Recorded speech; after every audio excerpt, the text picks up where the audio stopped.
जब आप रोजगार की तलाश में हों तो रोजगार मिल जाए, जरूरी खर्च करने जाएं तो पैसे की चिंता ना हो। 2047 तक जिस विकसित भारत का सपना दिखाया गया है वो जल्द से जल्द पूरा हो। आखिर ये सब कैसे संभव होगा? इसका जवाब आप भी चाहते होंगे, इसका जवाब हर कोई चाहता है। तो क्या 1 फरवरी को पेश होने वाले बजट में इसका जवाब मिल जाएगा? ये सवाल इसलिए मैं पूछ रहा हूं क्योंकि ये बजट ऐसे समय में पेश किया जा रहा है जब पूरी दुनिया ट्रंप टैरिफ से परेशान है। पूरी दुनिया में उथल पुथल मचा हुआ है। ये बजट ऐसे समय में पेश किया जा रहा है जब पूरी दुनिया की नजरें भारत पर टिकी हैं, क्योंकि भारत में उन्हें 140 करोड़ कस्टमर दिख रहे हैं, बड़ा बाजार दिख रहा है। तो जरूरी यह है कि इस बाजार में खरीदने की क्षमता भी हो। विकसित से विकसित देशों के साथ हम ट्रेड डील कर रहे हैं ताकि दुनिया के बाजार में हमारे प्रोडक्ट की धूम मचे। तो इसके लिए जरूरी है कि हमारी इंडस्ट्री में विदेशी बाजार के लायक सामान बनाने की क्षमता बढ़े, और इन सब के लिए सरकार की अनुकूल नीतियां, निवेश का माकूल माहौल सबसे पहली शर्त है। तो क्या बजट इन शर्तों को पूरा कर पाएगा? इसमें क्या क्या चुनौतियां होंगी? आज आवाज अड्डा में करेंगे इसी पर खास चर्चा। नमस्कार, मैं हूं लक्ष्मण राय और इस मुद्दे पर बातचीत करने के लिए हमने विशेष तौर पे खास मेहमानों को बुलाया है जो अलग अलग सेक्टर से जुड़े हुए हैं। सबसे पहले तो कुछ ही देर में हमारे साथ जुड़ेंगे नीति आयोग के पूर्व वीसी और पहले इंडिया फाउंडेशन के चेयरमैन राजीव कुमार जी। हमारे साथ जुड़ चुके हैं इकोनॉमिस्ट साकेत मिश्रा साहब, सीआई के विनोद शर्मा साहब, बॉर्ग ग्रुप एशिया के एमडी अनुज गुप्ता जी और इंडिया एसएमई फोरम के प्रेसिडेंट विनोद कुमार जी। आप सही मेहमानों का बहुत स्वागत हमारे शो में। शुरुआत मैं करना चाहूँगा सबसे पहले सीआई के मैन्युफैक्चरिंग के कमेटी के चेयरमैन है विनोद शर्मा साहब से, क्योंकि ये एक ऐसे शख्स हैं, ऐसी इंडस्ट्री से आते हैं जहां पे सबसे ज़्यादा लोगों की निगाहें टिकी रहती हैं। रोजगार देने का मौका हो, किसी नीति से प्रभावित होने का मौका हो, एक्सपोर्ट का मौका हो, इंपोर्ट का मौका हो, मैन्युफैक्चरिंग सेक्टर ऐसा है जो हर तरीके से प्रत्यक्ष अप्रत्यक्ष तौर पर प्रभावित होता है। तो विनोद शर्मा साहब, आप इस बजट में आपके हिसाब से सबसे बड़ी चीज़ें जिसको आप देखने के इंतजार में हैं? लक्ष्मण जी, शुक्रिया मुझे यहाँ निमंत्रित करने के लिए। मैन्युफैक्चरिंग सेक्टर की आपने बात की है और सभी की निगाहें इस पर टिकी हुई है कि हम मैन्युफैक्चरिंग सेक्टर में रोजगार को कैसे बढ़ा सकते हैं। और न केवल ये हिंदुस्तान के लिए, अभी आपने देखा ईयू का एफटीए हुआ कल अनाउंस, पूरा यूरोपियन यूनियन, मैं पिछले हफ्ते चाइना में था, उनको भी ये पता है कि चाइना का अगर कोई विकल्प है पूरी दुनिया में मैन्युफैक्चरिंग के लिए तो वो हिंदुस्तान बन सकता है। और पिछले सालों में बहुत सारे ऐसे रिफॉर्म्स किए गए जिससे हम धीरे धीरे उस प्रतिस्पर्धा की जो लास्ट सीमा है वहां तक पहुंच रहे हैं, लेकिन अभी भी कुछ 19-20 का एक गैप दिखाई देता है हमारे जो कुछ। तो इस बजट से हमें फॉर एग्जांपल टैक्स में कोई उम्मीद नहीं है, ना ही जो टैक्स सिस्टम बना हुआ है वो बहुत अच्छा है और उसको एक स्टेबिलिटी प्रदान की जाए, और मुझे पूरी उम्मीद है कि वो ऐसे ही चलेगा। लेकिन कुछ चीजें हैं जो हमारे मैन्युफैक्चरिंग कॉस्ट को लेकर चलते हैं, जो फैक्टर मैन्युफैक्चरिंग के हम कहते हैं, बिजली का कॉस्ट, जो इफेक्टिव कॉस्ट है जो हमको मिलता है, या बैंक के रेटों में भी कुछ कमी आई है। एसएमईज के लिए सरकार ने बहुत सारी ऐसी सुविधाएं प्राप्त की हैं, क्रेडिट गारंटी फ्री वगैरह, कोलैटरल फ्री गारंटी मिली है हमको। लेकिन अभी भी अगर आप देखेंगे जिससे हमारी प्रतिस्पर्धा है मेनली चाइना, वहां पर जो एसएमई है वो आज 4-5-6% मैक्सिमम फंड्स देता है, फाइनेंस का कॉस्ट उसको आता है। हिंदुस्तान में ये रेट अभी भी उससे कहीं ज्यादा है। इफेक्टिव रेट में कहूँ तो एनीवेयर बिटवीन 8 और 10% लोगों को पड़ता है। तो ये जो 4% का गैप है, ऐसे ही एनर्जी कॉस्ट में, क्योंकि हम एक तरह से क्रॉस सब्सिडाइज करते हैं, इंडस्ट्री को ज्यादा इसमें कीमत देनी पड़ती है। कई स्टेट्स में जो इलेक्ट्रिसिटी एरियाज है उसमें हमने देखा है कि क्योंकि वो नुकसान में रहे हैं तो उनमें से बहुत सारा लोड इंडस्ट्री के ऊपर आता है। और सिमिलरली फाइनली जो लॉजिस्टिक्स कॉस्ट है, ये अभी भी, कई सड़कें बन चुकी हैं, एक्सप्रेसवे, पोर्ट्स पे बहुत काम हुआ है, लेकिन जो लास्ट माइल कनेक्टिविटी है वो अभी भी हमें नहीं मिली है। तो ये 3 मेन मेरे हिसाब से ऐसे कॉस्ट हैं जिसपे मुझे नहीं लगता कि इस बजट में बहुत कुछ हो सकता है, लेकिन एक इंडिकेशन जरूर हम ढूंढ रहे हैं, एक सकारात्मक रूप की। ये जो नेशनल मैन्युफैक्चरिंग मिशन की बात पिछले बजट में की गई थी, और जो research and development innovation fund था, इसको भी अगर हम एग्जीक्यूशन पे ले आए इस समय, तो मुझे लगता है कि ये, आपने देखा, एक केवल मोबाइल फोन में, एक पीएलआई में 5% देने से हम एक नेट इंपोर्टर से एक नेट एक्सपोर्टर बन गए और पिछले साल लगभग $40 बिलियन का हमने मोबाइल फोन्स और इलेक्ट्रॉनिक्स को एक्सपोर्ट किया। तो ये केवल 4-5% की लड़ाई रह गई है और मुझे पूरी उम्मीद है कि इस बजट में उसमें से मैडम एफएम जरूर प्रयास करेंगी कि कम से कम 2-3% का फायदा सारी इंडस्ट्री को हो सके। हालांकि यहाँ पे मैं एक चीज़ के लिए आपको कॉम्प्लीमेंट करना चाहूँगा विनोद शर्मा साहब कि मैं करीब 20 साल से फाइनेंस जर्नलिज्म को देख रहा हूँ। हर बार बजट से पहले इंडस्ट्री की एक डिमांड जो हर बार होती है वो किसी न किसी तरीके से टैक्स में राहत देने की बात होती है। लेकिन आपने पहली बार ऐसा शख्स मिले जो कह रहे हैं कि मुझे टैक्स से कोई उम्मीद नहीं, कि टैक्स में राहत की उम्मीद नहीं है, बाकी चीज़ें हमें ठीक कर दे। अपना बहुत बड़ी बात आपने कही। चूँकि आपने एमएसएमई की बात कही तो विनोद कुमार जी के पास जाना चाहूँगा। साकेत सर और अनुज जी आपके पास मैं आता हूँ थोड़ी देर में। विनोद कुमार जी प्रेसिडेंट है इंडिया एसएमई फोरम के। चूंकि अभी आपने देखा मैन्युफैक्चरिंग सेक्टर की बात इन्होंने की, इसको बखूबी उन्होंने एमएसएमई से जोड़ा। चूंकि एमएसएमई के बगैर मैन्युफैक्चरिंग सेक्टर की आप कल्पना नहीं कर सकते हैं, एमएसएमई के बगैर आप एक्सपोर्ट को बढ़ाने की कल्पना नहीं कर सकते हैं, जिसके लिए आप पूरी दुनिया का बाजार खोलने की बात कर रहे हैं। वहां जाना के लिए तो प्रोडक्ट भी तो चाहिए। तो एमएसएमई के लिए तमाम कदम उठाने के बावजूद पेन बना ही रहता है। इस बार बजट में क्या माना जाए? धन्यवाद Laxman ji. It is a pleasure to be here. सबसे इम्पोर्टेंट तो देखिए, शर्मा जी ने कई सारी बातें करी, बड़ी इंपॉर्टेंट बातें हैं specifically for the MSME sector. मुझे जो लगता है कि हमारे जो माइक्रो स्मॉल और मीडियम एंटरप्राइजेस हैं, ये सब अभी भी कहीं ना कहीं इंटरनेशनल मार्केट से जुड़ना चाहते हैं, कहीं ना कहीं इंटरनेशनली कंपेटिटिव बनना चाहते हैं। बट उसमें सबसे बड़ी अड़चन जो मुझे आज लगती है वो ये है कि हम जिस प्रकार की टेक्नोलॉजी या जिस प्रकार की प्रोसेसेस या जिस प्रकार के सिस्टम्स यूज कर रहे हैं वो कहीं ना कहीं पुराने हैं, प्रोडक्टिव नहीं है। तो मुझे पूरा विश्वास है कि इस बजट में honourable finance minister she will bring some sort of a technology upgradations की, जिससे कि जो हमारी मैन्युफैक्चरिंग इकाइयों को अपग्रेड करना है। जो पहले देखिए, अगर आप देखें तो हमारे पास पहले एक टेक्नोलॉजी अपग्रेडेशन फंड का स्कीम था, एक एमएससी गिफ्ट स्कीम था, जिसमें वुमेन, एससी एसटी लेड ये सब लोगों के लिए प्रायोरिटी थी। तो समथिंग लाइक दैट, जहां पे मुझे लगता है कि 2 करोड़ तक की जो इन्वेस्टमेंट अगर मैं करता हूं मेरी इकाई को अपग्रेड करने के लिए, तो करीबन 20% तक की कैपिटल सब्सिडी, अगर मैं ग्रीन हूं, स्मार्ट हूं, एआई इनेबल्ड हूं और मैं एक्चुअली एक्सपोर्ट करने की क्षमता बढ़ा रहा हूं, तो उसमें मुझे लगता है कि government is going to work on. इसके अलावा मुझे लगता है, देखिए, जिस प्रकार के एक्सपोर्ट शॉक्स या ट्रेड शॉक्स हमें मिले हैं, गवर्नमेंट ने ऑलरेडी कई सारी स्कीम्स, कई सारे मेजर्स उठाए हुए हैं उस पे, तो उसमें मुझे भी कोई खास अपेक्षा नहीं है।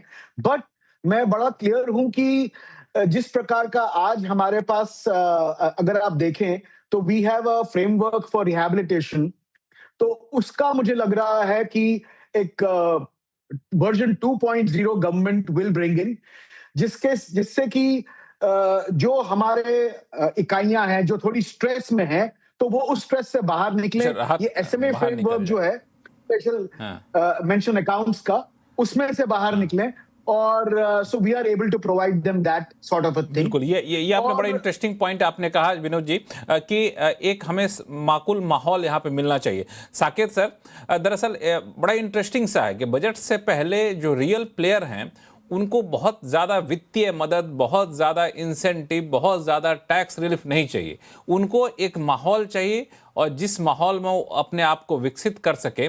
और जिस तरीके से पूरी दुनिया का बाजार भारत के लिए खुल रहा है, 8 देशों के साथ, विकसित देशों के साथ हमने फ्री ट्रेड एग्रीमेंट कर लिया है, वहां पे अपना सामान बेच सके, ये इसके लिए मैं सिर्फ माहौल दे दीजिए, इतना काफ़ी है। तो इसके लिए बजट में कितनी गुंजाइश आपको दिख रही है? नमस्कार लक्ष्मण जी, धन्यवाद।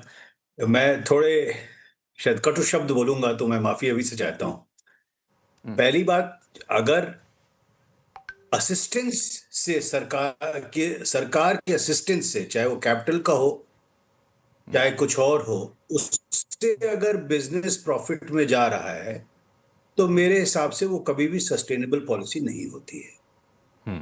और हमें जरूरत है इस समय समीक्षा करने की कि जो पीएलआई की स्कीम हुए 16 सेक्टर्स में अगर दिया गया है और केवल एक सेक्टर में सफलता प्राप्त हो रही है, और केवल एक्सपोर्ट सफलता नहीं है, मैं कह रहा हूं अगर मान लीजिए डोमेस्टिक मार्केट में भी कॉम्पिटिटिव हो रही है, तो समीक्षा की जरूरत है कि कहां पे काम हो रहा है, कहां नहीं हो रहा है, और जहां पे नहीं ठीक से हो रहा है वहां से हटाने की भी जरूरत है, क्योंकि हमेशा नहीं चल सकते हैं। दूसरा जो बात हुई कॉस्ट की इंडस्ट्रीज के लिए, उसमें भी मुझे लगता है कि बिजली, देखिए बिजली का लॉस क्यों होता है? बिजली का लॉस बेचारे किसान का नहीं होता है, उसके घर पे केवल एक बल्ब लगा रहता है। असली जो जो लॉस होता है वो बड़ी इंडस्ट्रीज की वजह से होता है या बड़े एस्टैब्लिशमेंट्स की वजह से होता है। पर हैविंग सेड ऑल दैट, हमें जरूरत है, लॉजिस्टिक्स कॉस्ट हमारी इंडस्ट्री के लिए बहुत ऊंची है। सच ये है कि हमारी इंडस्ट्री को तेजी से काम करने के लिए जो एटमॉस्फेयर की बात होती है कि लोग बात करते हैं कि हमारे पास वन विंडो अप्रूवल होगा, पर वन विंडो अप्रूवल कभी दुनिया में नहीं हो पाया, ना हमारे इतिहास में हो पाया। हमें तो ये देखना चाहिए कि अप्रूवल की जरूरत क्यों है, क्यों एक सीढ़ी पे एक सीढ़ी कम हो तो पता चला फैक्ट्री को ओसी नहीं मिल पाता है। तो कहीं ना कहीं हम लोग को बेचारे उद्योगपतियों की जिंदगी को आसान करने की जरूरत है कि वहां पे अप्रूवल्स की जरूरत ही ना पड़े। साथ साथ स्पेशली एसएमई को, क्योंकि वही सेक्टर है जहां पे सबसे ज्यादा इनोवेशन होगा, मेरा पर्सनल व्यू है कि क्रेडिट की, आज भी बेचारे एसएमईज को क्रेडिट पर्याप्त मात्रा में नहीं मिल पाता है। इक्विटी मार्केट से वो शट आउट होते हैं, और कहीं ना कहीं हम लोग को जो अभी सिडबी को शायद 5,000 करोड़ की इक्विटी दी है, वो 5 नहीं 50,000 करोड़ होनी चाहिए। और हमारे देश में 20 सीट भी होने चाहिए जो कि छोटे संस्थानों को बढ़ने में मदद करते जाएं। पर इन सब के साथ मुझे लगता है कि हम लोग को एक जो क्षेत्र है वो है आर&डी। हम लोग बार बार बात करते रहते हैं चीन की, चीन की, चीन की। चीन में जो 30 साल पहले की अगर हम आज करने जाएंगे तो उसमें हम वियतनाम से भी हारेंगे, फिलीपीन से भी हारेंगे, 5 और देश हमारे साथ उसमें प्रतियोगिता करेंगे। हम लोग को जरूरत है कि कहीं ना कहीं जो बड़ी कंपनियां हैं उनको और सरकार को समन्वय बना करके बड़ा रिसर्च करना है, जिससे कि हमारी मैन्युफैक्चरिंग थोड़ी सी बदल करके अगले 5 साल किस चीज की डिमांड होगी उसकी तरफ प्रोडक्शन ले जाना है, तब जाकर के हम लोग ग्लोबली कंपेटिटिव होंगे। और आखिरी चीज, मैं थोड़ा लंबा बोल रहा हूं, आखिरी चीज है कि हम लोग के मन में हो गया है कि असेंबली करना खराब बात होती है। एप्पल ने दिखा दिया है कि असेंबली करने से शुरुआत होती है, और जब ब्रांड मेड इन इंडिया बाहर बढ़ने लगता है तो उसके बाद और इंडस्ट्रीज अपने आप आने लगती, क्योंकि लगता है कि भाई अगर भारत में एप्पल बन रहा है तो अन्य चीजें भी बन सकती। तो मुझे लगता है ओवरऑल ये थोड़ा समीक्षा करके कंसोलिडेशन वाला बजट होना चाहिए, जहां सफलता मिल रही है उस दिशा में ज्यादा पैसा जाना चाहिए, आर&डी में ज्यादा पैसा जाना चाहिए, और जो असफल कार्यक्रम है, जैसे लोग अप्रेंटिस प्रोग्राम की बात थी, वो जितना सफलता होनी चाहिए अपेक्षा थी नहीं हुई है, वहां से बजट हटाना चाहिए, क्योंकि प्रोडक्टिविटी ऑफ एवरी रुपी, हर रुपए की प्रोडक्टिविटी बजट से पहले अच्छे से आकलन करी जानी चाहिए। बिल्कुल आपने सही कहा, क्योंकि ये माहौल इसलिए है, ये समय भी सही है, क्योंकि आपके पास कोई पॉपुलिस्ट मेजर लेने का दबाव नहीं है, पॉलिटिकल दबाव नहीं है, आप किसी लोकसभा चुनाव में नहीं जा रहे हैं, आप पहले से ही लंबे समय से सरकार में हैं, और अब जब तीसरे टर्म में आप हैं तब तीसरे टर्म में कोई एक्सक्यूज आप नहीं दे सकते। लेकिन एक चीज जो आपने बड़ा इंपॉर्टेंट कहा कि हमें हर पैसे की समीक्षा करनी चाहिए, जो पैसा कर रहे हो कितना प्रोडक्टिव हो रहा है। सिर्फ फिजिकल इंसेंटिव देकर अगर हम कोई प्रोडक्शन करवा रहे हैं तो उसको सस्टेनेबल इकोनॉमी, सस्टेनेबल इंडस्ट्री नहीं कहा जा सकता। अनुज गुप्ता जी, ये इस कंसर्न को कैसे दूर किया जाए बजट में? धन्यवाद जी। मेरे ख्याल से आपने बड़ा सही शब्द यूज किया, माहौल, और इसमें ये अंडरस्टैंडिंग जरूरी है कि बजट का पर्पस क्या है। यह सरकार बजट की वेट नहीं करती है रिफॉर्म करने के लिए, हर दिन एक बजट आ रहा है, एक तरीके से 365 डेज के बजट है। आप देखेंगे सिगरेट पे एक्साइज ड्यूटी का इंक्रीज हुआ 40% का, सिर्फ 1 महीने पहले बजट से पहले वो हो गया। लेबर रिफॉर्म्स आए बजट के 2 महीने पहले। तो सरकार रिफॉर्म लगातार करे जा रही है, तो बजट सिर्फ एक दिन का लिमिटेड पर्सपेक्टिव नहीं रखना चाहिए। दूसरी बात ये है कि इन्वेस्टर्स को ये समझना पड़ेगा कि जब तक बेसिक चीजें देश की ठीक नहीं होगी तब तक मार्केट नहीं बढ़ेगा, उनकी इन्वेस्टमेंट नहीं बढ़ेगी। तो बेसिक चीजों में क्या है कि बजट के दो पहलू है, जो साकेत जी भी बोल रहे थे। मैं कहूंगा इफेक्टिवनेस और एफिशिएंसी। इफेक्टिवनेस मतलब कि क्या आप सही सड़क पर दौड़ रहे हैं, उसको बोलेंगे इफेक्टिवनेस। एफिशिएंसी मतलब कि उस सड़क पे स्पीड के साथ दौड़ रहे हैं कि नहीं। तो इसमें अगर हमें किस सड़क पे दौड़ना है वो है कानूनी व्यवस्था। कानूनी व्यवस्था, लॉ एंड ऑर्डर और पुलिस रिफॉर्म्स की सबसे ज्यादा जरूरत है। लॉ एंड ऑर्डर में अगर कोर्ट्स का बजट देखा जाए तो मेरे हिसाब से कोर्ट्स का बजट 10 गुना हो जाना चाहिए, उसकी सबसे ज्यादा जरूरत है देश में। दूसरा पहलू है हमारे हेल्थ का। आयुष्मान भारत में 50 का लोग हेल्थ में कवर किए जा चुके हैं। क्या हम टेक्नोलॉजी का यूज करके आयुष्मान भारत में जो फ्रॉड हो रहा है उसको कम कर सकते हैं, जिससे एफिशिएंसी इंप्रूव हो और जो जेन्युइन पेशेंट्स है उनको लाभ ज्यादा मिल सके। इसी तरह लास्टली एजुकेशन को देखा जाए तो क्या हम आउटकम पे फोकस करके वर्ल्ड स्टैंडर्ड पे जा सकते हैं। वर्ल्ड में एक पीसा नाम का एक टेस्ट है जो सारे स्कूल्स का होता है, जिसमें लास्ट टाइम जब इंडिया ने टेस्ट दिया था तो दुनिया में सबसे लास्ट में आया था और चाइना नंबर 1 था। क्या हम न्यू एजुकेशन पॉलिसी का यूज करके आउटकम फोकस ला सकते हैं अपनी एजुकेशन में। तो मेरे ख्याल से बजट का फोकस होना चाहिए रिफॉर्म्स। बजट का फोकस ये नहीं होना चाहिए कि किस सेक्टर को कितना पैसा दिया जाए। उससे ऊपर चल के अगर हम इफेक्टिवनेस और एफिशिएंसी पे फोकस करेंगे तो ये बजट काफी अच्छा आएगा। हालांकि आपने बड़ा इंटरेस्टिंग कहा कि बजट को लेकर अब सरकार इंतजार नहीं करती है।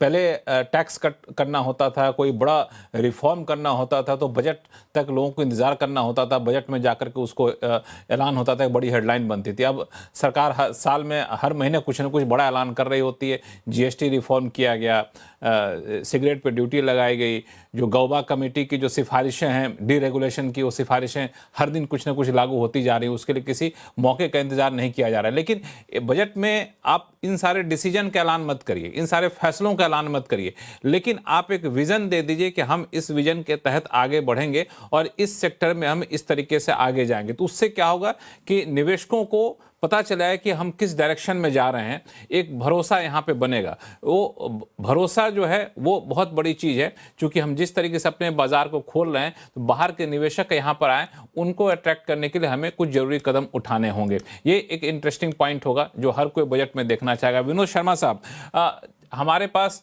जो अभी इन्वेस्टमेंट के अलग अलग टूल्स हैं, सरकार जो अलग अलग विंडो बना के रखी है, जो एफडीआई के रिजीम है, आपको लगता है ये सारी चीज़ें काफ़ी हैं या फिर इन्वेस्टमेंट बढ़ाने के लिए कुछ और सरकार की तरफ से एक मैसेजिंग की ज़रूरत है? नहीं, अभी जैसे मैंने कहा कि हम लोग करीब लास्ट माइल पर आ गए हैं हर चीज में, चाहे वो हमारे लॉजिस्टिक्स का सपोर्ट है, चाहे फाइनेंशियल डिलीवरी। मेरे कुछ कॉलीग्स ने अभी उसके बारे में बात की, इफेक्टिवनेस का। तो मैं कुछ उदाहरण दूंगा। जो बिजनेस होता है और हम जो अपना कारोबार जो लगाते हैं, हम किसी प्रदेश या किसी डिस्ट्रिक्ट में उसको लगाते हैं, लेकिन इंडस्ट्रियल पॉलिसी काफी हद तक, और जो अच्छी पॉलिसी बनी है वो सेंटर पे बनी है। सो स्टेट्स में और डिस्ट्रिक्ट पे वो डिलीवरी में अभी भी काफी गैप्स हैं, चाहे वो ईज ऑफ डूइंग बिजनेस में हो या कॉस्ट ऑफ डूइंग बिजनेस में हो। बजट में हम ये कर सकते हैं कि फॉर एग्जांपल हमने बिजली की बात की, जो स्टेट्स बिजली में सही डिसिप्लिन से काम कर पा रहे हैं, जहां पे ट्रांसमिशन लॉसेस कम हुए हैं, मैं उदाहरण दूंगा। अभी मैं जिस स्टेट में हूं वहां पर उन्होंने फॉर एग्जांपल सोलर अलाउ किया, लेकिन 1 मेगावाट से कम जो यूनिट्स हैं जिनकी अपनी इंस्टॉल कैपेसिटी एक मेगावाट से कम है, उनको उन्होंने आज तक परमिशन नहीं दी। तो ये थोड़े थोड़े गैप्स लास्ट में रह जाते हैं। तो फॉर एग्जांपल हमारी यूनिट ने सोलर में इन्वेस्टमेंट कर दिया है, लेकिन हम उसका कनेक्शन नहीं ले पा रहे हैं क्योंकि केवल एक नोटिफिकेशन नहीं आया है। सिमिलरली अगर आप देखेंगे, सेंटर क्योंकि स्टेट्स के बहुत सारा एक्सपेंसेस डिसाइड करती है, उनका बजट डिसाइड करती है, उसमें कुछ अगर वो डिसिप्लिन ले आए, फॉर एग्जांपल इंडस्ट्रियल लैंड की बात करें, तो अब इंडस्ट्रियल लैंड कई जगहों पर बहुत महंगी है, और स्पेशली अगर हम कुछ और इंडस्ट्रियलाइज नेशन से अगर इसको कंपेयर करें तो हमारे यहाँ लैंड ही अपने आप में एक बहुत बड़ा विषय बन चुका है। तो उसमें क्या किया जा सकता है? क्या बहुत सारे मैन्युफैक्चरिंग क्लस्टर्स खोले जा सकते हैं जहां पर हर एक फैक्ट्री को अपना जनरेटर लगाने की जरूरत ना पड़े, स्टेट ही उनको एक इस तरह का पावर दे पाए कि उनको और कोई डिपेंडेंसी ना रहे। विनोद शर्मा साहब को Similarly- बीच में यहाँ पर रोकूंगा, चूंकि आपने विनोद शर्मा से बीच में रोकूंगा चूंकि आपने बड़ा ही इंटरेस्टिंग सा पॉइंट यहाँ पे रेज किया है लैंड को लेकर के। ये एक ऐसा इशू है जिस पर हर कोई सहमत है कि यहाँ पे हमें कुछ बड़ा करने की जरूरत है। अगर कोई हम बड़े स्केल की इंडस्ट्री को लाना चाहते हैं, बड़े पैमाने पर निवेशक को लेना चाहते हैं, वो हर स्टेट की अपनी अपनी एक समस्या है। साकेत मिश्रा साहब, आपको लगता है कि अभी बिल्कुल सही समय है कि लैंड के मोर्चे पे एक बड़े रिफॉर्म पॉलिसी इनिशिएटिव कर दिया जाए?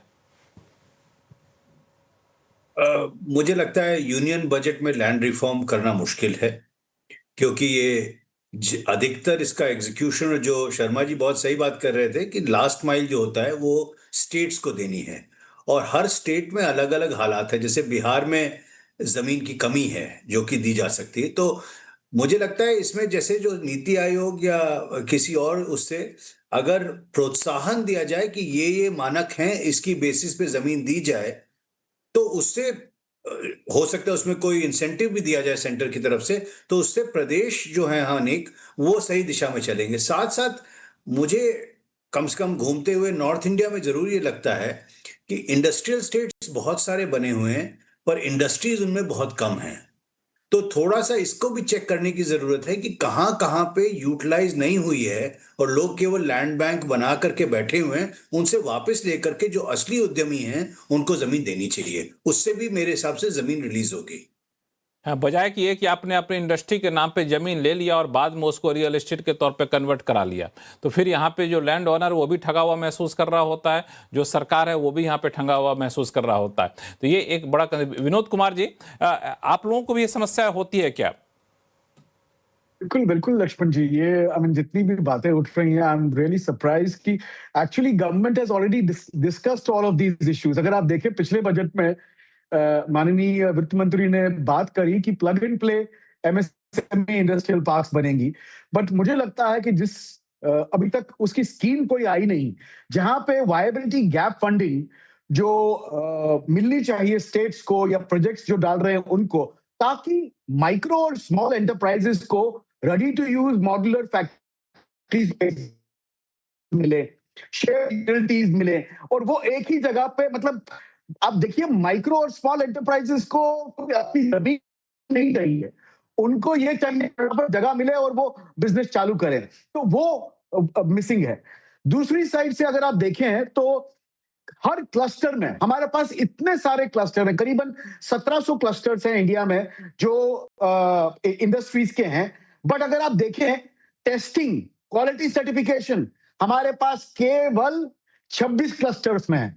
तो उस पर ध्यान देने की आवश्यकता है, क्योंकि हमारी इकाइयां कंपटीटिव कैसे बनेंगी जब तक उनको क्वालिटी का हर कोई साइड समझ में नहीं आता, टेस्टिंग नहीं कर पाती। तो उसके लिए मुझे लगता है कि इंपॉर्टेंट है दोनों।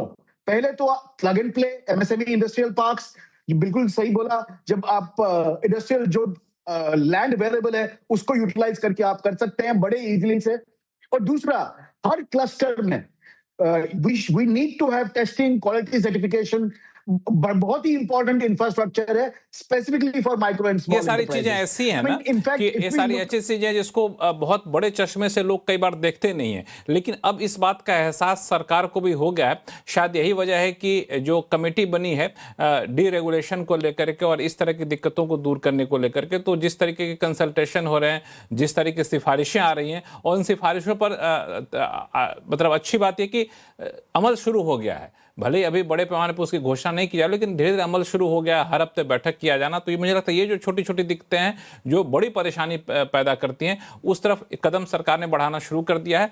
और ये शायद ज़मीन पर दिखे भी, लेकिन आपने सही कहा कि इंडस्ट्रियल क्लस्टर, लैंड रिफॉर्म जैसी चीज़ें हैं जिसको लेकर बजट में सरकार कुछ ना करे तो एक स्टेटमेंट दे दे, ताकि एक निवेशकों का भरोसा यहाँ पर जीते। इस बीच हमारे साथ जुड़ चुके नीति आयोग के पूर्व वाइस चेयरमैन और पहले इंडिया फाउंडेशन के chairman Rajiv Kumar sir. Sir, आपका स्वागत है हमारे शो में। हम लोग चर्चा कर रहे थे कि बजट में क्या होना चाहिए, बजट में नमस्ते सर, ये बजट में क्या होनी चाहिए, क्या अपेक्षा की जानी चाहिए। तो बड़ी अच्छी चर्चा चल रही थी। लोगों ने कहा कि हमें बहुत टैक्स कंसेशन नहीं चाहिए, हमें बहुत ज़्यादा टैक्स इंसेंटिव नहीं चाहिए, हमें माहौल दे दीजिए और जो रेगुलेशन उसको आसान कर दीजिए, तो हम लोग अपने आप दुनिया से कम्पीट कर जाएंगे। अभी जिस तरीके से माहौल बना है राजीव सर, मैं आपसे पूछना चाहता हूँ, अंतर्राष्ट्रीय माहौल जिस तरीके से खास तौर से बना है, हम लोग जो कोशिश कर रहे हैं इस अंतर्राष्ट्रीय माहौल में अपने वर्चस्व को बढ़ाने को लेकर के, आपको क्या लगता है बजट से क्या एक बड़ा ऐलान करना चाहिए सरकार को? नहीं, ये जो बात आपने कही लक्ष्मण, जो चल रही है आपका जो ये जो वार्ता चल रही है, उससे मैं बिल्कुल सहमत हूँ। बल्कि मैं उसकी बहुत ज़ोरदार पुष्टि करना चाहता हूँ कि अगर बजट में एक चीज़ अनाउंस की जाए तो वो ये की जाए कि कैसे एक बिल्कुल रेगुलर तौर पर सरकार जो है वो ये जो रेगुलेटरी एंड कंप्लायंस बर्डन है, जो कि बोझ पड़ा हुआ है हमारे निजी क्षेत्र पे, हमारे प्राइवेट बिजनेस पे, उसको कैसे हटाया जाएगा और हर महीने उसमें क्या तरक्की की जा रही है। क्योंकि बात यह है कि हमारे पूरे पहले अगर देखा जाए या कभी भी जब भारतवर्ष के जो अब से गर्मामय पीरियड था, उसमें यही प्राइवेट बिजनेस, यही निजी उद्योग ने ही हमको आगे बढ़ाया है और यही सबसे बड़ा एक फायरवॉल बन सकता है। ये जो आज हमारी ये जो ग्लोबल इकोनॉमी है जिसमें इतना फ्रेगमेंटेशन है, इतनी अनसर्टेनिटी है, उसके लिए सबसे अच्छा काम यही होगा कि कैसे हम निजी उद्योग को बढ़ावा दे सकें। मेरा सुझाव तो ये है कि बजट में, जैसे कि आपने एक कमेटी की बात करी, बल्कि एक इंटर स्टेट काउंसिल को या तो रिवाइव करके या एक नई काउंसिल बनाना चाहिए स्टेट्स की, जिसमें वो हो council on deregulation and compliance reduction. क्योंकि ये स्टेट्स में ज़्यादातर ये सारी चीज़ें स्टेट्स में होती हैं, राज्यों में होती हैं और वो हट नहीं रही हैं। तो इसलिए अगर उसका एक बनाया जाए और उसका जो चेयर बनाया जाए वो एक नॉन गवर्नमेंट आदमी को बनाया जाए, एक बिजनेसमैन को या एकेडमिक को, किसी को, जिससे कि जो सरकारी दिक्कतें जो आती हैं जो उनको हटाने के लिए एक ऐसा व्यक्ति, एक ऐसे लोग हों वहाँ पर जो कि उसको पैनी नज़र से देख सकें। तो ये मेरा पहली चीज़ है। दूसरी चीज़ ये है कि हमें अब अपने निर्यात को बहुत ज़्यादा बढ़ाना है, मगर कुछ सेक्टर्स में हम वो सेक्टर्स चुन लें। PLI में भी पहले बात हुई थी कि कुछ ही सेक्टर्स होंगे, मगर अब 14 हो गए हैं। उनमें से बहुत में से जो है वो काम नहीं हो रहा है। कुछ सेक्टर्स चुन लें, जिन सेक्टर्स में, जिन इंडस्ट्री में हमें सक्सेस मिली है उनके हम रिवॉर्ड और बढ़ा दें, उनका और इंसेंटिव बढ़ा दें, जिससे कि वो और तेज़ी से आगे बढ़ें। मगर बाकी जहाँ पर जिन लोगों ने टारगेट दिए हुए थे और उनको नहीं पूरा कर रहे हैं, उनको पनिशमेंट भी दें, जिससे कि वहाँ से कट सके।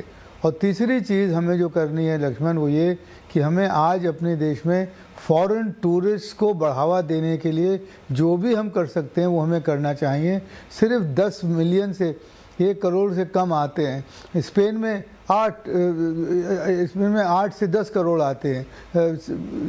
थाईलैंड में हमसे ज़्यादा आते हैं। इतना बड़ा देश है, इतना बड़ा इतिहास है, इतनी बड़ी सब चीज़ें हैं। प्रधानमंत्री कह के थक गए कि हमें जो है वो ये फॉरेन टूरिस्ट बढ़ाना चाहिए। क्यों मैं कह रहा हूँ? इसलिए क्योंकि उससे फॉरेन एक्सचेंज अर्निंग होती है और ज़्यादा ज़रूरी है कि उसमें एम्प्लॉयमेंट जनरेट होता है वहाँ जहाँ पर लोग हैं, यहाँ पे माइग्रेशन करने की ज़रूरत नहीं पड़े उनको। अब कुशीनगर का एयरपोर्ट बन गया, पर वहाँ पे कभी कोई अभी हवाई जहाज़ ही नहीं जाता। तो ये सब चीज़ें जो करना, या विदिशा है, या फिर पाटलिपुत्र है, सब तो बहुत सारी हमारी जगह हैं। तो आज हमें बहुत ज़रूरत है। तो ये 3 चीज़ें अगर हम कर लें इस बजट में तो मेरे ख्याल में बहुत बड़ी बात होगी। और एक आखिरी चीज़ बस, और वो ये कि हमें मालूम है कि इंटरेस्ट पेमेंट हमारे कोई 27% टोटल एक्सपेंडिचर के हो जाते हैं। हमारा डेट जो है वो अभी भी 57-58% GDP का है। उसको कम करने की बात तो हो रही है, मगर उसको, जैसा कि NK सिंह कमेटी ने कहा था, 40% पे लाने का भरसक कोशिश करनी चाहिए, कि जिससे कि हमारा इंटरेस्ट बर्डन जो है वो कम हो। क्योंकि वो कम नहीं होता तो इसलिए सरकारी जो है वो फिस्कल डेफिसिट कम नहीं होता, इसलिए सरकार जो है वो इन्वेस्टमेंट फंड्स पर ज़्यादा उसका अपना प्रीएम्प्ट कर लेती है और कॉस्ट ऑफ कैपिटल हमारी कम नहीं होने को आ रही है। और जो हमारा मीडियम सेक्टर है, स्मॉल एंड मीडियम एंटरप्राइजेज, वो उससे दबा हुआ है। जो उसका तरीका हम लोगों ने नीति आयोग में सुझाव दिया था वो है एसेट मोनेटाइजेशन का।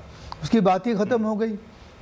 डिसइन्वेस्टमेंट का, प्राइवेटाइजेशन का, और बड़ी चीज़ थी एसेट मोनेटाइजेशन। इतना सारा एसेट सरकार के पास है जिसका कि बहुत अच्छी तरह से इस्तेमाल नहीं हो रहा है, और उसमें लैंड ही ले लीजिए, और भी बहुत सारे हैं।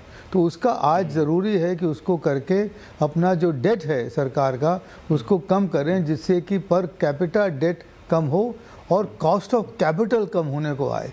और जो सरकार जो सारा जो सेविंग्स में अपना सबसे पहले जो प्रीएम्प्ट कर लेती है वो कुछ कम हो। ये 4 चीज़ें अगर हो जाएं लक्ष्मण, तो हम जो है वो एक इस आने वाले दशक को एक बहुत अच्छा दशक बना सकते हैं। बिल्कुल, आपने एक जो डेट कम करने वाली बात कही ना, दरअसल वो सुनने में भले ही तकनीकी तौर पे लगता है, लेकिन इसका असर बहुत व्यापक पड़ता है। कई सारी नीतियों पे, कई सारे इन्वेस्टमेंट पे इसका असर पड़ता है। ये एक बड़ा कंसर्न है जिस पर सरकार को फोकस यहाँ पे करना चाहिए। मैं आपके पास दोबारा आता हूँ राजीव सर।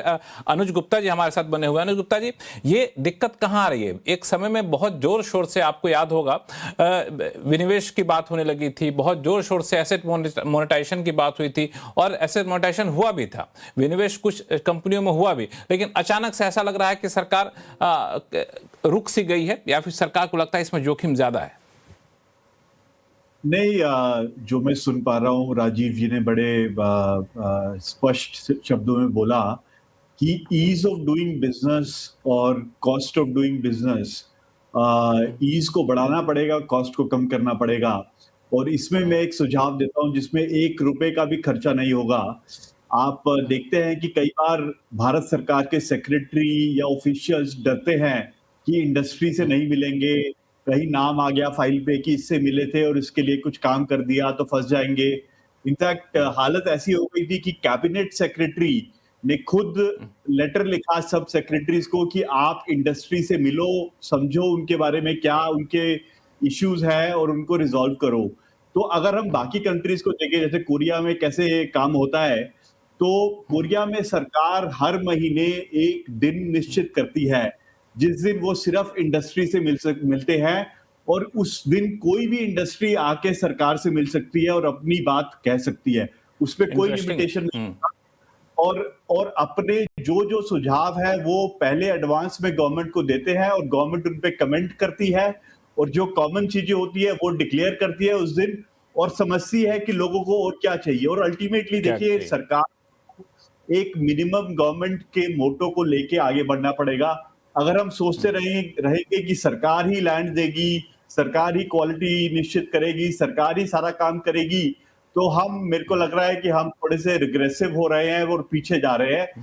हमें क्लियरली ये समझना पड़ेगा कि अगर कानूनी व्यवस्था, हेल्थ, एजुकेशन जो सरकार का कोर काम है वो करे, बाकी काम प्राइवेट सेक्टर पे छोड़ दे, वो अपने आप रस्ते ढूंढ लेंगे कि कैसे टूरिज्म को बढ़ाना है, कैसे एमएसएमई को कैपिटल सस्ते में देनी है, और ये सारे काम इंडस्ट्री खुद कर सकता है, सरकार की जरूरत नहीं है। हालांकि टूरिज्म वगैरह बढ़ाने को लेकर के थोड़ा सा यह है कि यहाँ पे सरकार को बेसिक चीजें करनी पड़ेगी। अब छोटा सा एग्जांपल है आपका अयोध्या को लेकर के, जिस तरीके से वहाँ पे डेवलपमेंट किया गया, उसके बाद आम दिनों में वहाँ पे होटल रूम मिलने मुश्किल हो जाते हैं। ऐसे कई सारे स्पॉट हैं जिसको हम लोग डेवलप कर सकते हैं, और यहाँ पे ट्रम्प टैरिफ जैसी चीजों का चक्कर ही नहीं पड़ेगा। यहाँ तो एक्सपोर्ट करना ही नहीं, ना तो कच्चा माल लाना है। तो ये तो हमें सबसे सेफ सेक्टर लगता है टूरिज्म सेक्टर, जिसका मैं भी बड़ा हिमायती हूँ कि इस पर अगर फोकस कर लिया जाए तो इसमें जो लोगों को रोजगार मिलता है, उन लोगों को रोजगार मिलता है जिसके लिए हमारे यहाँ के लोग, सबसे ज्यादा रोजगार चाहने वाले लोग, उतना तो स्किल्ड है कि टूरिज्म को बढ़ावा दे सकते हैं। तो एक जरूरी माहौल बन जाता है। तो टूरिज्म मुझे लगता है कि बहुत ज्यादा पोटेंशियल लगता है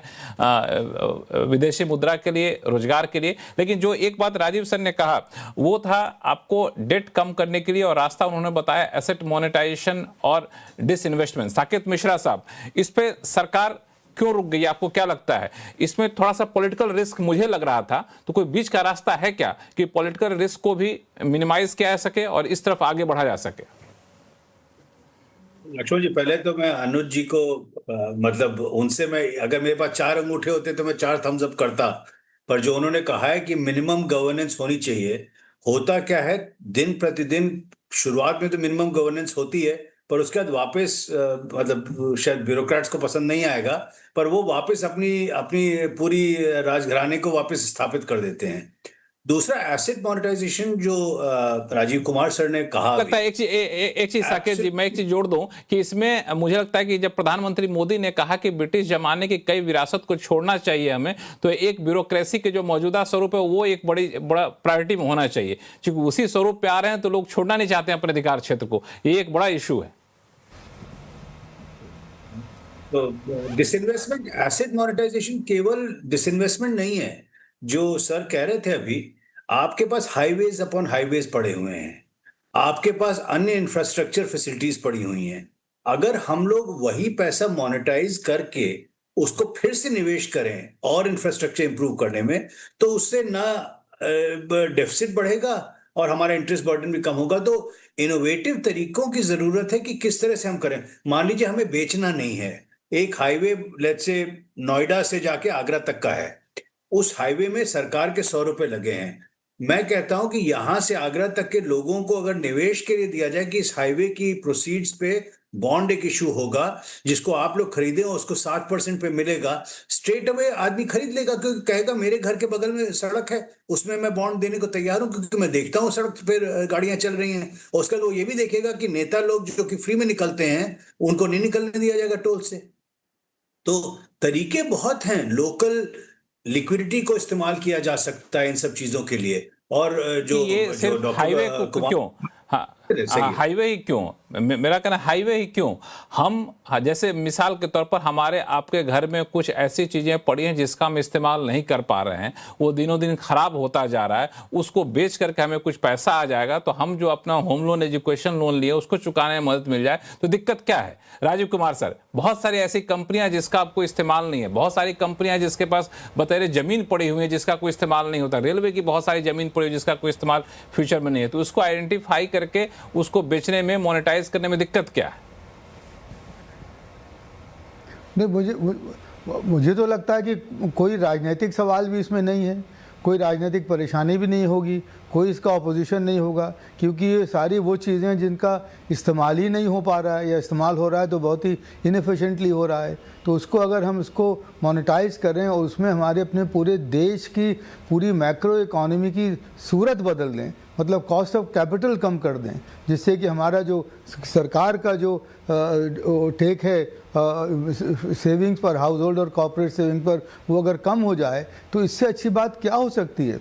और जैसा कि कितने उदाहरण मैं आपको दे सकता हूँ, शहरों के बीच में कैंटोनमेंट की ज़मीनें पड़ी हैं खाली, उसमें कुछ नहीं हो रहा है, अब उसमें जो है वो आप रियल एस्टेट डेवलपमेंट करा सकते हैं, उसमें कौन सी दिक्कत है ऐसी? बहुत यही रेलवे की हालत है, इतनी सारी बिल्डिंग्स हैं। एक सुझाव था जब मैं नीति आयोग में था कि दिल्ली का, नई दिल्ली रेलवे स्टेशन का हम लोग प्राइवेटाइजेशन कर दें और उस पर, जैसे कि बर्लिन में इतना ज़बरदस्त स्टेशन बना है जिसके ऊपर होटल्स हैं, टोक्यो में बना है उसके ऊपर होटल है वगैरह, उस तरह की एक कोई चीज़ बनाए तो कितनी आमदनी हमारी सरकार की हो सकती है, हज़ारों करोड़ में हो सकती है। मगर उस पूरे सुझाव को वापस ले लिया गया और ये कहा गया कि नहीं, उसको पब्लिक सेक्टर की तरह ही डेवलप करेंगे।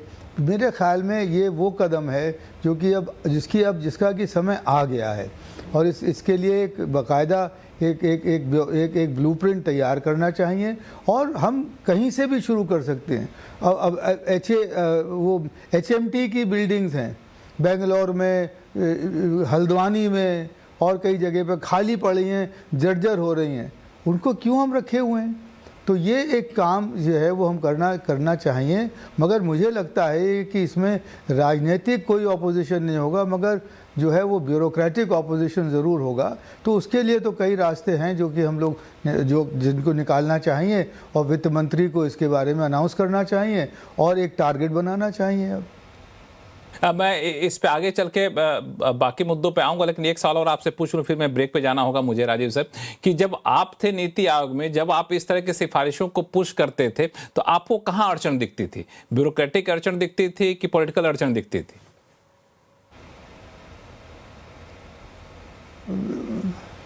इसका साफ जवाब ये है कि ब्यूरोक्रेटिक ही होती थी, क्योंकि राजनीतिक स्तर पे नहीं इसमें कोई अड़चन थी।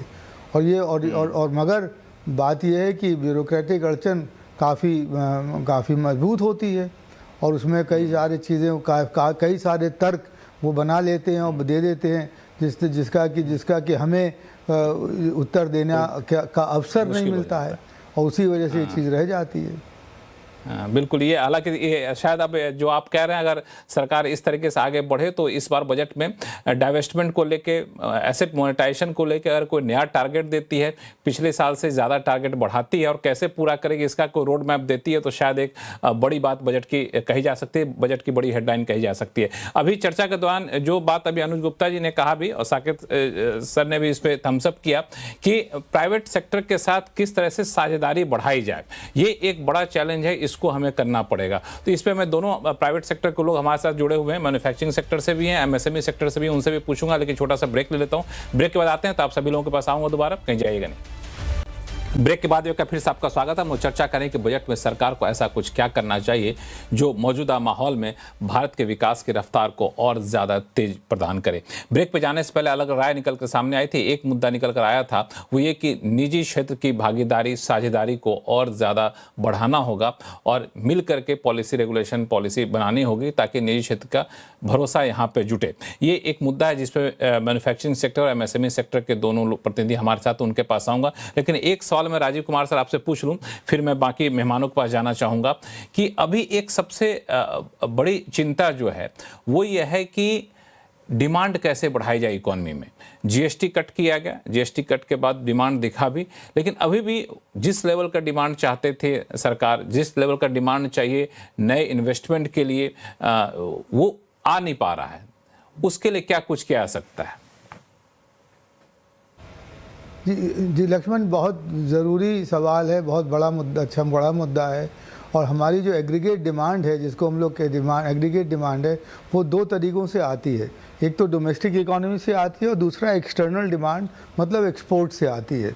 डोमेस्टिक डिमांड बढ़ाने के जो तरीका है, वो जो पुख्ता तरीका है वो है रोज़गार बढ़ाना, क्योंकि अगर रोज़गार बढ़ता है तो उसकी वजह से डिमांड बढ़ती है, उसकी वजह से फिर आगे इन्वेस्टमेंट वगैरह होता है।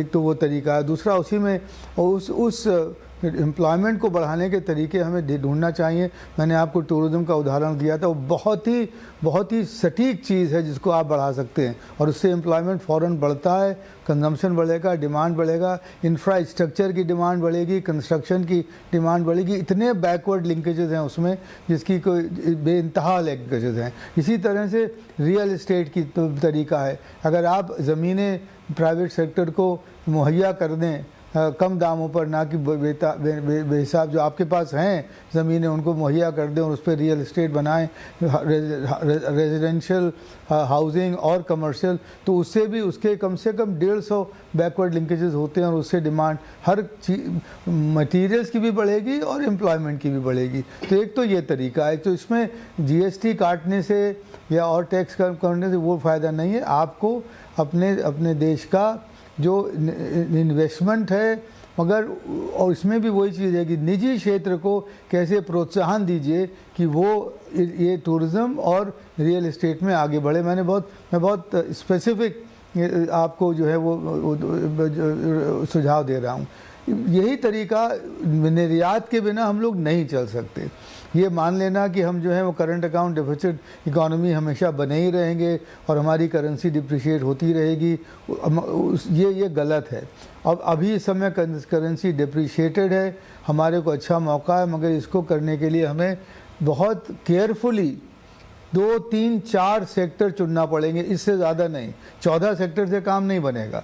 2, 3, 4 सेक्टर चुन लीजिए, उसमें देखिए कि कहाँ पर आपको बाज़ारें हैं, क्या आपको करना है उसमें कम्पिटिटिव लाने के लिए, और फिर वही निजी क्षेत्र के साथ मिलकर उसको प्रोत्साहन देकर सरकारी रेगुलेशंस और जो बहुत सारी रुकावटें उनको हटाकर उन 4 सेक्टर्स में आप अपना निर्यात बढ़ाइए और टारगेट सेट कर लीजिए कि हमें वर्ल्ड ट्रेड का ये परसेंटेज हमें इसमें हासिल करना है। चाहे वो जेम्स एंड ज्वेलरी हो, या वो लेदर प्रोडक्ट्स हो, या वो ऑटो कंपोनेंट्स हो, या टेक्सटाइल एंड गारमेंट्स हो, आप कोई भी ऐसा चुन लीजिए जिसमें कि आप करने के काबिल अपने आप को समझते हैं। इन 2 चीज़ें करने से एग्रीगेट डिमांड बढ़ेगी और जब एग्रीगेट डिमांड बढ़ेगी तभी जो है वो हमारा इन्वेस्टमेंट होगा। मगर लक्ष्मण, एक चीज़ बस और है, इन्वेस्टमेंट जो है वो एग्रीगेट डिमांड के ऊपर तो निर्भर है ही है, मगर वो बहुत ज़्यादा निर्भर है रेगुलेटरी अनसर्टेनिटी पर। लोगों को समझ नहीं आ रहा, लोगों को डर लगने लगा है कि पता आगे जाके पता नहीं क्या होगा। वो रेगुलेटरी अनसर्टेनिटी को हमें आमूल चूल उसको हटाना है, तब जाके निवेश हो पाएगा।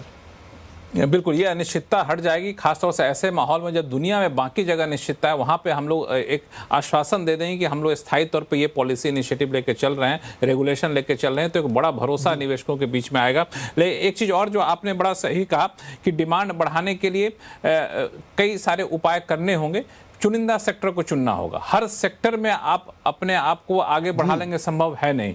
ये विनोद शर्मा साहब, आपके हिसाब से 4 सेक्टर कौन से होने चाहिए? मेरा थोड़ा स्वार्थ है इसमें। मेरा अपना सेक्टर है इलेक्ट्रॉनिक्स मैन्युफैक्चरिंग, और काफी समय से सरकार के प्रोत्साहन के बाद अब हमने देखा कि हम बहुत ज्यादा जिस चीज में इंपोर्ट करते थे, आयात करते थे, इनफैक्ट एक समय ऐसा लग रहा था कि हमारा इलेक्ट्रॉनिक्स का जो आयात है वो तेल के आयात से भी बढ़ जाएगा। उस पर कुछ लगाम हम लगा पाए, और जो राजीव जी ने बात कही वो बिल्कुल इसी क्षेत्र में मुझे लगता है कि हम एक बहुत बड़े निर्यात भी की उम्मीद कर सकते हैं। इसमें एक ज्योग्राफिकल मैपिंग करने की जरूरत है, कुछ प्रोडक्ट मैपिंग करने की जरूरत है, और हाल में जो हुआ है जो कि किसी नीति से नहीं हुआ मेरे ख्याल से, जो डॉलर एक तरह से जो रुपया बहुत गिरा है, इससे भी निर्यात को एक्चुअली काफी प्रोत्साहन मिलता है। लेकिन ऑफकोर्स हमारे जो कॉस्ट है जो आयात की तरफ से वो भी बढ़ जाते हैं। तो ये जो पॉलिसी भी है, हम रुपये को कितना सपोर्ट करेंगे, मेरे ख्याल से आज भी जो हमारा मानना है, और मेरे इकोनॉमिस्ट दोस्त बेहतर बता पाएंगे, लेकिन मुझे लगता है कि आज भी हमने जो सपोर्ट किया हुआ है आर्टिफिशियल, ये भी हमको कुछ जो टैरिफ्स को हम नलिफाई कर सकते थे, उसमें कुछ मिटिगेशन हो सकता था, वो हम पूरी तरह से नहीं कर। और दूसरा जो हमेशा मैं कहूंगा, एक कॉस्ट कॉम्पिटिटिवनेस लाने की जो जरूरत है, उसमें बहुत सारी छोटी छोटी चीजें हैं और कई लोगों ने उसके बारे में बात की। मैं एक उदाहरण देना चाहूंगा केवल इंडस्ट्रियल वर्कर हॉस्टल का। 2 या 3 बजट पहले इसकी बात की गई, अगेन बहुत ज्यादा एग्जीक्यूशन नहीं हो पाया है। जमीन की बात की गई, उद्योग जहां पर नहीं चल रहे हैं आज, उनको ही हम एक पॉलिसी दे सकते हैं। अपनी फैक्ट्री नहीं लगाना चाहते तो इस फैक्ट्री एक हॉस्टल बना दें, ताकि वहां के आसपास के वर्कर वॉक टू वर्क कर सके। अब केवल अगर हॉस्टल पास में है और वर्कर को आने जाने की सुविधा है, वो पैदल उधर तक आ सकता है, उससे ही उसकी प्रोडक्टिविटी बहुत बढ़ जाएगी। हम देखते हैं कि हमने से कई लोग आज लगभग 45 मिनट से 1.5 घंटा खर्च करते हैं केवल अपने काम तक पहुंचने में और वापस आने में। ये न केवल इससे बढ़ता है, इससे कॉस्ट बढ़ता है, इससे हम फैटीग महसूस करते हैं और हमारी प्रोडक्टिविटी डाउन होती है। ऐसे बहुत सारे विशेष उपाय मैं कि इस बजट में अगर हम इम्प्लीमेंटेशन पे ज्यादा काम करें, नेशनल मैन्युफैक्चरिंग मिशन की पहले बात हुई, research and development innovation fund की बात हुई, तो इन पे अब जरूरत है कि हम ये सारों को जमीन पर उतार सकें, ताकि सारी इंडस्ट्री और विशेषकर एसएमईज इसका लाभ उठा सकें। तो ये एक बड़ा हुआ कि कैसे हम लोग इसको इम्प्लीमेंटेशन पे काफी ज्यादा फोकस करते हैं। इसमें कुछ ऐड करना चाहेंगे विनोद कुमार साहब आप? जी, इनफैक्ट 2 बड़ी बातें जो राजीव सर ने भी कही बड़ा इंपॉर्टेंट है। देखिए, आज माइक्रो और स्मॉल एंटरप्राइजेस में जो क्रेडिट गैप है, जिसकी वजह से वो ग्रो नहीं कर पा रही, तो करीबन 25 लाख करोड़ का क्रेडिट गैप है।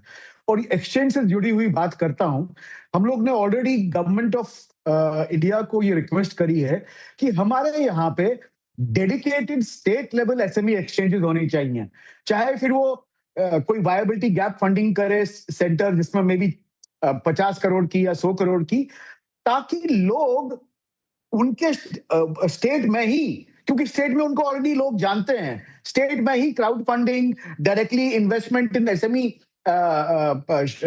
Shares and all that they can directly do. तो हमको ऑटोमेटिकली जो हम लोग हमारा रिलायंस है on banking and other things, that will come down. पहली बात। दूसरी बात, जब आप देखते हैं एक्सपोर्ट कैसे बढ़ने वाला है हमारा? एक्सपोर्ट तब बढ़ेगा जब हमारे 10 करोड़ में से 2 करोड़ लोग एक्सपोर्ट करना चालू करेंगे, और उसके लिए ई कॉमर्स एक्सपोर्ट सबसे इंपॉर्टेंट है आज की तारीख में। देखिए, $100 बिलियन का ई कॉमर्स एक्सपोर्ट करना कोई बड़ी बात नहीं है। अगर हम लोग 100 ई कॉमर्स एक्सपोर्ट हम पूरे भारतवर्ष में बनाए और प्रायोरिटाइज करें कि 2 टायर 3 टायर सिटीज जहां पे एमएसएमई क्लस्टर्स हैं वहां पे करें, वहां पे शेयर्ड वेयर हाउसिंग बनाए, कस्टम्स कियोस्क बनाए, और मैं आप लोग को बोल सकता हूं कि करीबन करीबन 80 लाख नए जॉब्स क्रिएट होंगे directly by connecting our micro and small enterprises with world markets. So कहीं कुछ चीजों में हमको फोकस करना पड़ेगा, और राजीव सर ने बिल्कुल सही बात बताई कि we have to narrow our focus on 2 or 3 things that are achievable, and in that micro small medium enterprises have a very very big role. हर देश हर सेक्टर में तो आगे बढ़ नहीं सकता ना, हर देश की अपनी खूबियां हैं, हर देश के अपने स्ट्रांग पॉइंट है, तो उस हिसाब से आप सेक्टर को चुनिए, उस हिसाब से आगे बढ़िए। और साकेत मिश्रा साहब ने बड़ा अच्छा कहा भी था पिछले सवाल के जवाब में कि असेंबलिंग को बुरा क्यों मानना। अब एक एप्पल का फोन है वो 28 देशों में बन रहा है तो बन रहा है भाई, कोई कहीं पे चार्जर बन रहा है, कहीं पे केबल बन रहा है, कहीं कैमरा बन रहा है, कि बॉडी बन रहा है, सब कुछ हम क्यों बनाएंगे। हाँ, ये है कि ग्लोबल सप्लाई चेन में हम अपनी हिस्सेदारी कैसे ज़्यादा से ज़्यादा बढ़ाएं, इस पर फोकस करना चाहिए यहाँ पे। साकेत मिश्रा साहब, एक सवाल आप ही के पास लेके आ रहा हूँ, लेकिन अब थोड़ा सा अलग हट के जाऊँ, क्योंकि हम लोगों ने बड़ी बड़ी बातें कर ली इकोनॉमिस्ट के तौर पर, इंडस्ट्री के तौर पर, इन्वेस्टर के तौर पर, लेकिन बजट में आम लोगों की बड़ी उम्मीदें टिकी रहती हैं। इस बार लोग कह रहे हैं कि नहीं भाई, इस बार तो हम इनकम टैक्स में राहत देंगे नहीं, उम्मीद भी नहीं कर रहे हैं, क्योंकि पिछली बार तो दे दिया था। तो मेरा सवाल ये है कि भाई लोगों को सीधे तो पैसे दे दीजिए पॉकेट में, बाकी रोजगार इन्वेस्टमेंट तो आता रहेगा, सीधे पैसा देंगे, सीधे डिमांड बढ़ेगा, डिमांड बढ़ेगी तो इंडस्ट्री अपने आप पैसा लगाएगी, ये भी एक थ्योरी है। लक्ष्मण जी, ये थ्योरी 6 महीने में काम करती है, उसके बाद रुक जाती है, और इसकी वजह से वही ऊर्जा और वही कैपिटल अगर हम लोग इन्वेस्टमेंट में लगाएं और इन्वेस्टमेंट को प्रोत्साहन करने में लगाएं तो जरूरी है। एक और चीज मैं, क्योंकि टैक्स की बात आपने की तो मैं इस पे जरूर कहूंगा कि जो राजीव कुमार सर ने भी कहा कि हम लोग कैपिटल शॉर्ट कंट्री हैं और बाहर का एफडीआई गिर रहा है। वोडाफोन हम लोग के गले पे 7 साल तक जकड़ रख करके रखा था। सच क्या है, कोई फर्क नहीं पड़ता। बाहर का इन्वेस्टर ये देखता है कि अगर रेट्रोएक्टिव टैक्स इम्प्लीकेशन होती है तो रिस्क बढ़ता है, रिस्क बढ़ता है तो रिटर्न जो उनको चाहिए वो बढ़ती है। हाल के सुप्रीम कोर्ट के जो कोर्ट का जजमेंट फिर से मॉरिशस को लेकर के हुआ है, इसने फिर से रेट्रोस्पेक्टिव टैक्सेशन का रिस्क बढ़ा दिया है। कहीं कहीं सरकार को समन्वय बनाने की जरूरत है कि बिल लिखना इतना मुश्किल नहीं है। आप अगर एक नीति बना रहे हैं तो उस नीति को समय के साथ ये नहीं हो सकता कि 5 साल बाद आप उल्टा कर दें, बदल। हाँ। निवेशक फिर उसको याद रखता है अगले 15 साल तक। हाँ, चूंकि जो निवेशक आपकी नीति के आधार पर इन्वेस्टमेंट कर रहा है, इन्वेस्टमेंट के बाद तो रिटर्न ही उसका मिलना शुरू होता है 5 साल बाद, 10 साल बाद, और इस बीच आप नीति ही बदल देंगे तो उसका सारा इन्वेस्टमेंट पानी में गया। अनुज गुप्ता साहब, ये कंसर्न है एक बड़ा। आपने अभी बोला भी कि कॉमन मैन को क्या मिलेगा बजट से, तो मेरे ख्याल से एक मेरा आइडिया है जो कई चीजें डिस्कस हुई उनको लेके, कि अगर प्राइवेट सेक्टर के साथ पार्टनरशिप करनी है तो सबसे बड़ा उसका पहलू है कि उनकी प्राइवेट कैपिटल को कैसे लेके आए और उसको कैसे आगे बढ़ाए। और एसेट मोनेटाइजेशन की काफी बात हुई। मैं खुद 10 साल सरकार में रहा, मैंने काफी एसेट मोनेटाइजेशन देखी जो हुई और काफी वो भी देखी जो नहीं हुई। तो इसमें एक आइडिया है कि हम क्यों ना एक होल्डिंग कंपनी बनाए सारे पीएसयूज की, जैसे एनटीपीसी है, एनटीपीसी को आप डिसइन्वेस्ट करें कि 49% मार्केट को दे और 51% सरकार का रहे, और जो 51% इक्विटी है वो सरकार की, वो होल्डिंग कंपनी में डाले और उस होल्डिंग कंपनी का अगेन 49% मार्केट में बेच दे। तो उससे होल्डिंग कंपनी का आइडिया आया था, होल्डिंग कंपनी का आइडिया एसेट मोनेटाइजेशन में आया था। कॉमन मैन के लिए कुछ बोलना है तो बोल दीजिए कि शो का समय खत्म हो रहा है, हमारे पास 30 सेकंड बचे हुए हैं।